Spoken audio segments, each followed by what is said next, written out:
না, সব সিদ্ধান্ত তো লওয়াই। এখন এনে আমারে বলাইয়া আমার সামনে আবার একটা সিদ্ধান্ত লওয়া আর কি কোনো দরকার আছে? জামাই, তুমি হইলো একমাত্র জামাই, তুমি না থাকলে ভালো দেখায় না, আমি হইলো ছাই হেলাইতে ভাঙ্গা কুলা। হ্যাঁ, আমার বেইল আছে। এই পরিবারে যে একটা শিক্ষিত জামাই আছে তার কোনো আদর আছে, কদর আছে? হ্যাঁ?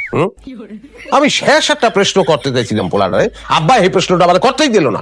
কি তোমার প্রশ্নটা করো শুনি। জানতে চাইছিলাম যে ওর কোনো প্রেম আসেনি আগের। যদি প্রেম থাকে তাহলে সুমির লাগার বিয়ে তো 1 মাসও টেকবে না। ওই পোলা তো দ্বিতীয় বিবাহ করবে। কি যে কন্যা, বিয়ার আগে একটু একটু প্রেম তো সবারই থাকে, আর নতুন কি না দাদি?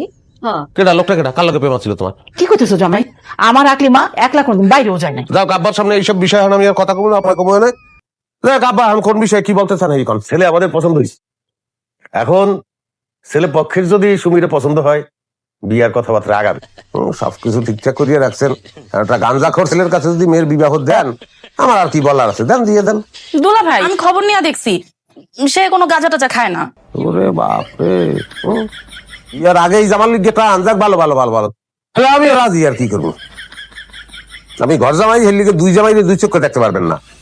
সাফারি স্যুট আমাকে একটা দিতে হবে। তোমার এ নিয়ে তো আমি আরো বড় ভয় ছিলাম। সাফারি স্যুটের কোনো সমস্যা হবে না। তাইলে আমি ছেলের বাবারে আসতে বলে দিই, কি বলো?